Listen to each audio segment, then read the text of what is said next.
The fertile land of the Nile Delta is being eroded along Egypt's Mediterranean coast at an astounding rate, in some parts estimated at 100 meters per year. In the past, land scoured away from the coastline by the currents of the Mediterranean Sea used to be replaced by sediment brought dawn to the delta by the River Nile. But this is no longer happening. Up to now, people have blamed this loss of delta land on the two large dams at Aswan in the south of Egypt, which hold back virtually all of the sediment that used to flow down the river. Before the dams were built, the Nile flowed freely, carrying huge quantities of sediment north from Africa's interior to be deposited on the Nile Delta. This continued for 7,000 years, eventually covering a region of over 22,000 square kilometers with layers of fertile silt. Annual flooding brought in new, nutrient-rich soil to the delta region, replacing what had been washed away by the sea and dispensing with the need for fertilizers in Egypt's richest food-growing area. When the Aswan dams were constructed in the 20th century to provide electricity and irrigation, and to protect the huge population center of Cairo and its surrounding areas from annual flooding and drought, most of the sediment with its natural fertilizer accumulated up above the dam in the southern, upstream half of Lake Nasser, instead of passing down to the delta. Now, however, there turns out to be more to the story. It appears that the sediment, free water emerging from the Aswan dams, picks up silt and sand as it erodes the riverbed and banks on the 800-kilometer trip to Cairo.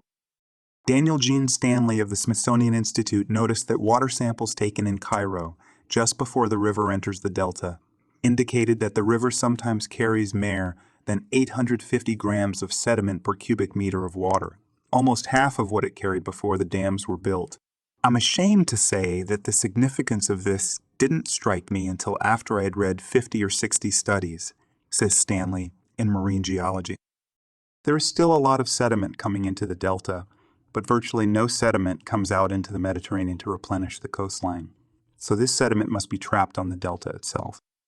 Once north of Cairo, most of the Nile water is diverted into more than 10,000 kilometers of irrigation canals, and only a small proportion reaches the sea directly through the rivers in the delta. The water in the irrigation canals is still or very slow-moving and thus cannot carry sediment, Stanley explains. The sediment sinks to the bottom of the canals and then is added to fields by farmers or pumped with the water into the 4 large freshwater lagoons that are located near the outer edges of the delta. So very little of it actually reaches the coastline to replace what is being washed away by the Mediterranean currents. The farms on the delta plains and fishing and aquaculture in the lagoons account for much of Egypt's food supply. But by the time the sediment has come to rest in the fields and lagoons, it is laden with municipal, industrial, and agricultural waste from the Cairo region, which is home to more than 40 million people. Pollutants are building up faster and faster, says Stanley.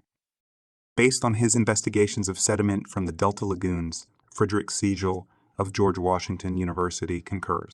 In Manzala Lagoon, for example, the increase in mercury, lead, copper, and zinc coincided with the building of the high dam at Aswan, the availability of cheap electricity, and the development of major power-based industries, he says. Since that time, the concentration of mercury has increased significantly. Lead from engines that use leaded fuels and from other industrial sources has also increased dramatically.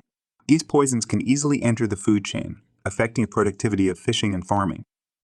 Another problem is that agricultural wastes include fertilizers which stimulate increases in plant growth in the lagoons and upset the ecology of the area, with serious effects on the fishing industry.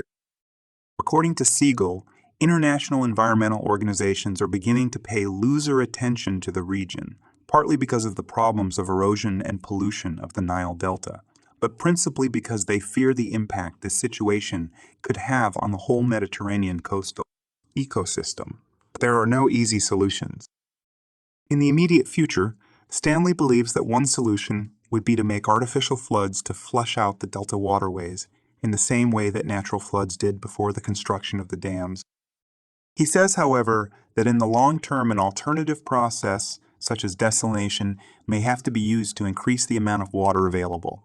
In my view, Egypt must devise a way to have more water running through the river and the delta, says Stanley. Easier said than done in a desert region with a rapidly growing population.